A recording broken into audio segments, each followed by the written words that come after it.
नहीं, मुझे भी याद पड़ रहा, मैंने मंडे का कह दिया था नहीं।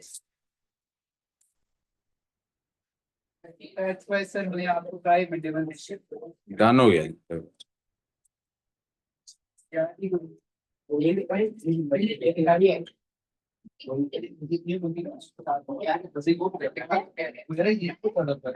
जी बेटे,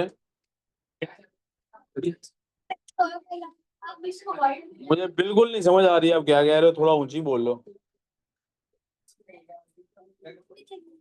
देखेंगे, मूवी देखेंगे, मूवी भी देख लेंगे, अभी हौसला कर तुम। मूवी मूवी में क्या खर्चा होना है, मूवी लगी। चलें जी बेटे, आज हम लोग चलें। Everyone look at the board. Today's topic is, language वाली साइड पे आ जाएंगे आप लोग। Today's topic is figures of speech.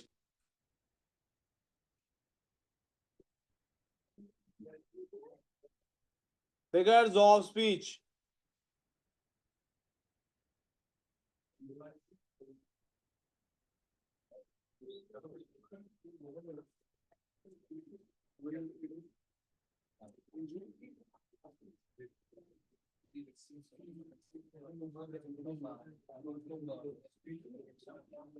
जी बच्चों, फिगर्स ऑफ स्पीच क्या होते हैं जी? फिगर्स ऑफ स्पीच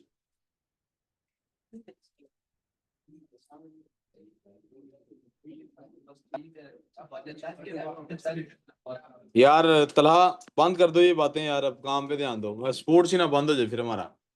पढ़ाई के टाइम पढ़ाई, कढ़ाई के टाइम कढ़ाई। अभी पढ़ाई का टाइम है। Figures of speech. Figures of speech समझाने के लिए मुझे let me first start off by talking about parts of speech. बिल्कुल साइड पे हल्का सा डिस्कशन पार्ट्स ऑफ स्पीच की करूंगा, and then I will definitely erase this. Parts of speech हमारा टॉपिक नहीं है, हमसे को पूछेगा नहीं, हमारे एग्जाम का हिस्सा नहीं है। Please focus on the word. बाज़-औक़ात सिर्फ लफ्ज पर गौर कर लेने से ही इंसान पर बहुत सारे उकदे खुल जाते हैं। दैट मीन्स बहुत सारे राजों से पर्दा उठ जाता है। इंग्लिश में, इंग्लिश ग्रामर और उर्दू ग्रामर में से हमारे बच्चों को आमतौर पर ज्यादातर इंग्लिश ग्रामर की बेहतर सेंस होती है as compared to Urdu grammar. हमारे बच्चों को उर्दू ग्रामर की खास सेंस, यानी अगर मैं आपसे यही पूछ लूं मुरक्कब की कितनी इकसाम है, आपको बिल्कुल भी नहीं पता होगा मुरक्कब चीज क्या है।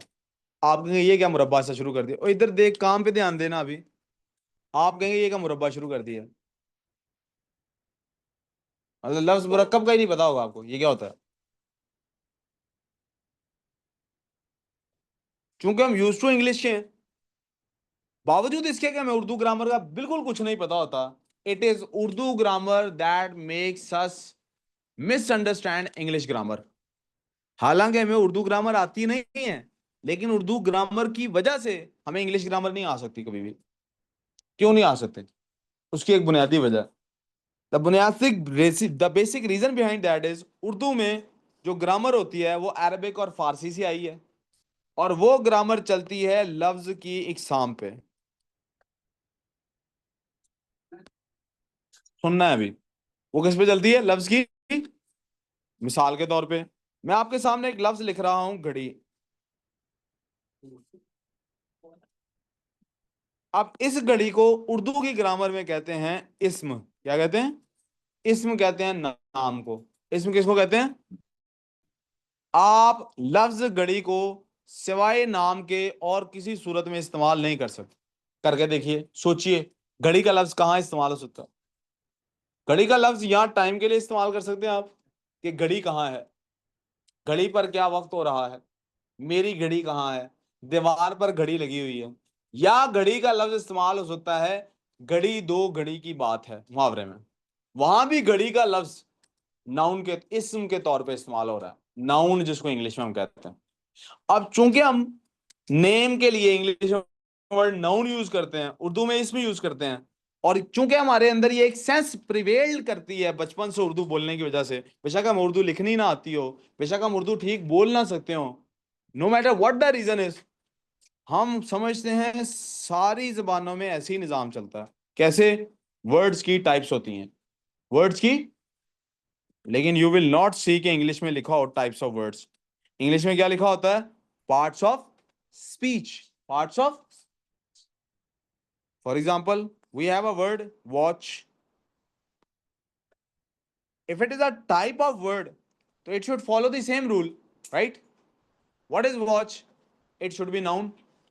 It should be, now it should remain noun. अब इसको नाम ही रहना चाहिए, इसको इससे नहीं हटना चाहिए। लेकिन हम क्या देखते हैं, मैं आपके सामने 3 एग्जांपल देखता हूं। क्या एग्जांपल है मिसाल के तौर पे? I bought a new watch. We want to watch a movie. Media is watch dog. आप देखिए यहां पर भी लफ्ज वॉच इस्तेमाल हुआ, यहां पर भी लफ्ज वॉच इस्तेमाल हुआ, यहां पर भी लफ्ज वॉच इस्तेमाल हुआ। लेकिन यहां पर वॉच लफ्ज एज नाउन इस्तेमाल हो रहा है, इट्स अ नेम। यहां पर it is being used as a verb, it's a verb. और यहां पर it's being used as an, यहां तो कोई प्रॉब्लम? बिकॉज इंग्लिश में there is no such thing as types of words, there is parts of. इसका मतलब है इंग्लिश में किसी भी वर्ड को क्या कहना है, it all depends on one thing and one thing alone, how is it used in speech. कोई confusion? So if I ask you chair क्या है, आप क्या कहेंगे? नो। मैं पूछ रहा हूँ पार्ट्स ऑफ स्पीच में से क्या है? चेयर क्या है जी? पार्ट्स ऑफ स्पीच बेटे 8 ही होते हैं, noun, pronoun, verb, adjective, adverb, conjunction, interjection, preposition. जी आपका आपका जवाब हमेशा ये होना चाहिए, sir unless you use it in a sentence I can't tell you what a chair is. Why? Because when I say chair you think of a chair that you are sitting in, but when I say chair I am thinking about a chairperson, the chairperson of the board, the chairman of the board। इसमें chair adjective है, एक noun को qualify कर। यहां तो कोई problem? So what do parts of speech do? Parts of speech are basically 8 different categories of words. अंग्रेज कहते हैं कि आप किसी भी लफ्ज को 8 कैटेगरीज में डिफाइन कर सकते हैं। It's either going to be noun, और it's going to be a verb, और it's going to be a pronoun, it's going to be an adjective, it's going to be an adverb, a preposition, a conjunction, और an interjection. Count करें, 8 ही बने। 1 2 3 4 5 6 7। गोरे कहते हैं भाई इन 8 के अलावा और कोई पार्ट्स ऑफ स्पीच क्या है? Parts of speech are categories of words, depending upon कि आप स्पीच में उनको कैसे इस्तेमाल करें। यहां तो कोई प्रॉब्लम? तो भैया फिगर्स ऑफ स्पीच क्या भला है? Figures of speech is the makeup of language.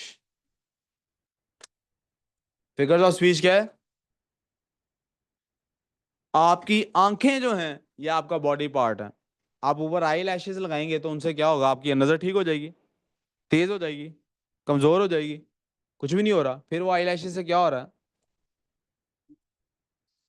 Beauty तो नहीं, खैर इन्हेंस होती। मैंने बहुत सारे मेकअप वालों को देखा है, मेकअप करके ज्यादा जोकर लगने लग जाते हैं। हाँ,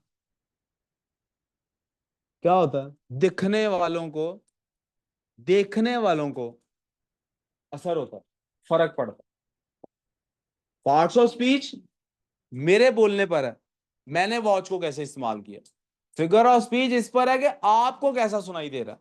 मेकअप अपने लिए नहीं कोई भी करता, दूसरों के लिए किया जाता। मेकअप दूसरों ने आपको कैसा देखना है इस सोच से किया जाता। इनफैक्ट तन ढकने के लिए तो 2 चादरें ही चाहिए, एहराम बांधते हैं जिनमें हम। ये जो आपने, वो क्या नाम था हमदान उसका, 25,000 के सूट वाला, जोसुफ क्या, जोसू क्या,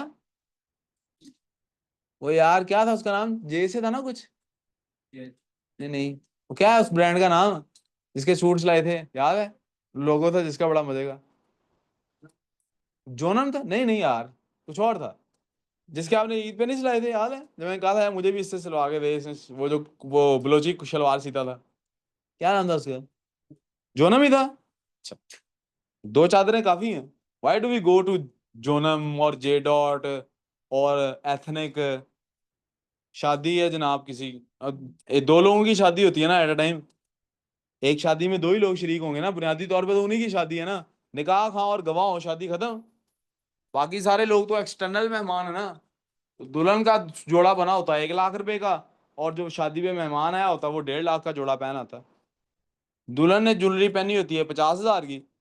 हाँ, एक एवरेज मिडिल क्लास फैमिली में शादियां इसी तरह की होती हैं। लाख सवा लाख का जोड़ा पहना हुआ है, 50-60 हजार की ज्वेलरी है, बाकी आर्टिफिशियल ज्वेलरी है और निजाम। हाँ, ये आप लोगों के घरों में शादियां मुझे पता थोड़ी महंगी होती हैं। वो सूट भी 2.5-3 लाख या 4 लाख का होना है, और वो ज्वेलरी भी उसने 5-6 लाख की पहननी। लेकिन आपके घरों में भी जो मेहमान आएंगे वो क्या करेंगे? दुल्हन ने 2.5 लाख का जोड़ा पहना है ना, मेरा 2 का तो होना चाहिए। वो दुल्हन की बहन ने अगर पहना हुआ है ना 80,000 का सूट, मेरा 90 का तो होना चाहिए। यानी हमारी पूरी कोशिश होती है लड़के वालों की, लड़कों की कोशिश ये होती है कि दूल्हे से ज्यादा वो प्यारे लगें, और लड़कियों की कोशिश होती है हम दुल्हन से ज्यादा प्यारी लगें। पता नहीं वो मुंह से कहलवाना चाहते हैं कि लड़की की सास कहीं कह दे यार इधर नालों तो वो चंगी सी। I don't understand this pathetic rule in Pakistan. इतनी पथेटिक और घटिया हरकत है ये। मैं कम से कम शुक्र अल्लाह का इसको फॉलो, मैं जब भी किसी की शादी पे जाता हूँ ना, यकीन करें, पूरी कोशिश करता हूँ मुझे सेंस हो ये खुद कितना अफोर्डिंग है, और ये शादी में कैसा दिख रहा होगा। आपको पता है ना, सारे दोस्त एक शक्ल के तो नहीं होंगे ना। किसी का रंग बहुत सांवला होगा, कोई बेचारा, इट कैन बी एनीथिंग ना। जी, मुख्तलिफ किस्म के लोग होंगे ना। मैं पूरी की पूरी जान लगाता हूं इस बात पे कि जिसकी शादी है ना उसी को सबसे प्यारा दिख रहा होना चाहिए। इसका क्या मतलब है? मैं उससे कम तैयार होके जाऊं?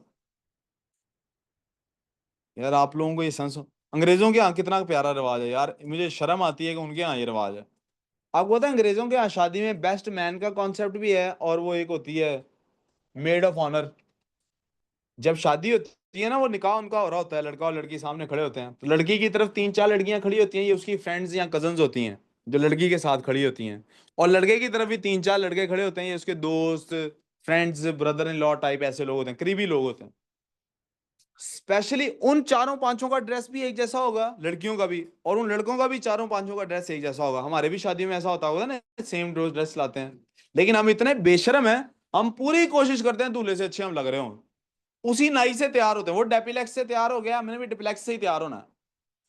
वो आपको पता है ना, लड़की जहां से तैयार होगी उसकी 4-5 सहेलियों ने वहीं से तैयार होना है। वो पूरी कोशिश करते हैं कि लड़की का लिबास से कमतर लिबास हो मेड ऑफ ऑनर का, ताकि वहां जब 6-7 लड़कियां सामने खड़ी हो, ये सबसे प्यारी लग रही हो। 6-7 लड़के वहां खड़े हो, सबसे ज्यादा हीरो ये लग रहा हो। हमारे यहाँ तो वो एक बंदे ने क्या ही मजे की बात की, हमारे यहाँ लड़के लड़की को प्यारा दिखाने के लिए पता क्या करते हैं? उनकी एंट्री कराते हैं। क्योंकि तैयार तो सारे ऐसे ही हो गए होते हैं जैसे उनकी शादी है। और मैं बार बार इसको रिपीट करूंगा आपके सामने, इसलिए ज्यादा जोर से कह रहा हूँ, आप सारे माशाल्लाह से अबव एवरेज फाइनेंशियल घरों से हैं, पैसे वाले लोग हैं आप सारे। यार हमारे घरों में, उन घरों में जहां पर पैसे अवेलेबल हैं, इतनी बेशर्मी है ये। आप लोग प्लीज इससे बाहर निकलिए कि हम पूरी कोशिश करते हैं हम सबसे प्यारे दिख रहे हों। बेशर्मी है ये, इससे ज्यादा ये कुछ भी। वहां पे ये रिवा हमने क्या किया है लड़का लड़की को प्यारा दिखाने के लिए? जब सारे मेहमान आ गए, लड़के को और लड़की को बाहर निकालेंगे, हॉल से ही बाहर निकाल लेंगे। फिर जैसे अंडरटेकर के नहीं लाइटें बंद हो जाती हैं और स्पॉटलाइट पड़ती है और म्यूजिक बजता है, अंडरटेकर आ रहा है एंड यू, और वो अंडरटेकर आता है आगे, साथ ही पहले डुज, दो धमाके उधर से हो रहे हैं। मतलब दुल्हा दुल्हन कम लगते हैं तो अंडरटेकर ज्यादा लग रहे होते हैं। और माशाल्लाह से वो तैयार भी इतना हुए होते हैं, स्पॉटलाइट भी सफेद रंग की डाली होती है, ऐसे लगता है कब्र से उठ के आ रहे हैं अभी। मतलब ने क्या शादियों को बना दिया है। एक तो उन लोगों पर एतराज अपनी जगह कि यार शादी, this is not shaadi, what are you guys doing. दूसरा आप लोगों पे एतराज इस्लाम, जो मेहमान बन के जाते हैं, यार please try to understand this. उनकी शादी है यार, दिस इज देयर डे। आपने क्यों 70-80 हजार का सूट बनाना ही बनाना है उसके लिए? खैर वापस आता हूँ ओरिजिनल बात पे, फिगर ऑफ स्पीच से क्या ताल्लुक है? आंखें जो हैं ये देखने के लिए हैं। इनके ऊपर जो आई लैशेज लगाई जाती हैं बेटे, इधर तवज्जो, इनके ऊपर जो आई लैशेज लगाई जाती हैं वो दिखावे के लिए होती हैं। आपका तमाम का तमाम चेहरा मैं धोने के कायल, मैं समझता हूँ आपको धो के रखना चाहिए, मट्टी नहीं लगी होनी चाहिए, आपके बाल बिखरे नहीं होने चाहिए, आई कैन अंडरस्टैंड दिस। लेकिन इसके बाद एडिशनल आप जो भी कर रहे हैं अपने लिए, अगर अपने लिए, अगर किसी के जहन में ये ख्याल है कि मैं अपने लिए तैयार होता हूँ, चाहे वो लड़का है वो लड़की है, पुत्र सोन टाइम क्यों मुंह धो लेंदे हो फिर? सोने टाइम क्यों घंटा लगता है मेकअप साफ करने में? होता है, यू नो। वो एक मिल्क, वो कौन सा वाइट, वो कौन सा मिल्क है, उसको क्लेंजिंग मिल्क कहते हैं, पता नहीं क्या क्या होता है यार। लड़के भी फॉर दैट मैटर, हम लोग सोने टाइम क्यों नहीं ये ड्रेसिंग करके सोते हैं? मैं अपने लिए तैयार होना चाहता हूँ ना। अपने लिए इंसान जो भी करता है घर में, खा मसलन मैं अपने पिज्जा आपको दिखाने के लिए नहीं खा रहा, अपने लिए खा रहा हूँ, तो मैं स्पेशली आपके अलावा खाऊंगा कि आपको देना ना पड़ जाए। राइट। राइट। मैं बर्गर अपने लिए खाता हूँ, आपके लिए नहीं खाता, तो मैं स्पेशली कब खाऊंगा? You get the idea. तो अगर तैयार भी अपने लिए होता हूँ, तो यार मैं घर में होऊंगा ना। आपको मेरी बात समझ आ रही? ये हम लोग जब तक अपनी अपनी मुनाफिकत को नहीं समझेंगे, हम उसको दूर कैसे करेंगे? आप अपने इस चेहरे को देखिए ना खुद। अब इसको कनेक्ट करते हैं इसके साथ। पार्ट्स ऑफ स्पीच किसी भी वर्ड की अपनी एसेंस है, मीनिंग को कन्वे करने के लिए। फिगर्स ऑफ स्पीच क्या है? दूसरों के लिए होते हैं। अब ये दूसरों के लिए किस तरह इस्तेमाल होते हैं? दो तरह से इस्तेमाल होते हैं। Number one, they make the language look cute. They make what you से साउंड क्यूट। जो आप कह रहे होते हैं उसको ये दिखने में प्यारा दिखाते हैं, सुनने में अच्छा लगता है। सुनने में, मिसाल के तौर पे, अगर मैं आपके सामने ये कहता हूं यार आपकी हरकतों का ना सबको पता है, आपकी हरकतों का, अब इसके मुकाबले में ये कहता हूँ, पत्ता बत्ता बूटा बूटा हाल हमारा जाने हैं, गुल ही ना जाने, वो क्या शेर मुझे भूल गया, गुल ही ना जाने, तो ना जाने, ना जाने तो गुल ही ना जाने, बाग तो सारा जाने। अब कौन सी बात ज्यादा प्यारी लग रही सुनने में? You get the idea. समझ आ रही है ना ये बात? तो बटन बंद करें फिर। समझ नहीं आई? कहता है जो जैसे जो मैंने पहले जुमला कहा है कि आपकी हरकतों का सबको पता है, मतलब ये आप आपकी तरफ से नहीं, अपनी तरफ से मतलब कह रहा हूं कि मैं अपने आप को कह रहा हूं कि मेरी हरकतों का सबको। तो इसी बात को हम इस तरह से इस शेर में भी कह सकते हैं कि हर किसी को पता है, पत्ता पत्ता बूटा बूटा हाल हमारा जाने हैं, ना जाने तो कुछ शेर में भूल रहा हूँ थोड़ा सा, गुल ही ना जाने बाग तो सारा जाने हैं, पिछले बार फ्रेज में कुछ भूल रहा हूँ, कि जिस फूल के लिए मेरे जज्बात हैं उस फूल को नहीं पता, बाकी सबको पता है। इससे मुराद असल में क्या है कि असल जो मेरी हरकतें हैं सबको समझ आ रही है, मुझे ही नहीं समझ आ रही, बस मुझे नहीं पता लग रहा मैं कितना बेवकूफ लग रहा हूँ, बाकी तो सबको पता लग रहा है। अब जरा इसको मैं बताना चाह रहा हूँ, फिगर्स ऑफ स्पीच का पहला नुक्ता क्या होता है कि it is an attempt to make things look and sound better. Rhyme use करते हैं, वो भी आप देखेंगे क्या क्या। दूसरा एक और ऑब्जेक्टिव होता है इसका, फिगर्स ऑफ स्पीच का, क्लैरिटी क्रिएट करना। क्या क्रिएट करना? क्लैरिटी क्रिएट करना। क्या क्रिएट करना? मिसाल के तौर पे, मुझे गुस्सा है आप पे, I am saying taking it an example, यार मुझे बहुत गुस्सा है आप पे। एक ये बात हो गई, कितना गुस्सा ये तो नहीं भी पता लगा, यार मैंने खाल खींच लेनी तुम्हारी। अब आपको पता लग रहा है, फर्क पड़ रहा है? तीसरी अजान हो ले इसके बाद कंपेयर करता हूँ।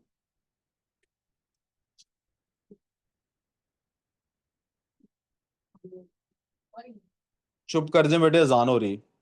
चुप।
मैंने लफ्ज लिटरली को इसलिए अंडरलाइन किया कि ये लिटरली नहीं किसी को कुछ कहते, लिटरली। लेकिन किसी और मिसाल के तौर पे मैंने कहना है कि ये बेवकूफ है, अब मैं इसको बेवकूफ नहीं कहूंगा, तो बेवकूफ कहूंगा तो लफ्जी मतलब के साथ जाहिर हो गया। मैं क्या कहूंगा? मैं कहूंगा ये, बल्कि मैं कहूंगा wisdom has always been unable to capture him, he is fast. You have always succeeded in evading wisdom, तुम अकल से भागने में हमेशा कामयाब, अकल से पैदल जैसे उर्दू में कह देते हैं। जी आप कुछ कहने वाली थी, somebody was saying something। जी जिमल, लिखा हुआ क्या है, मैं पढ़ दूं?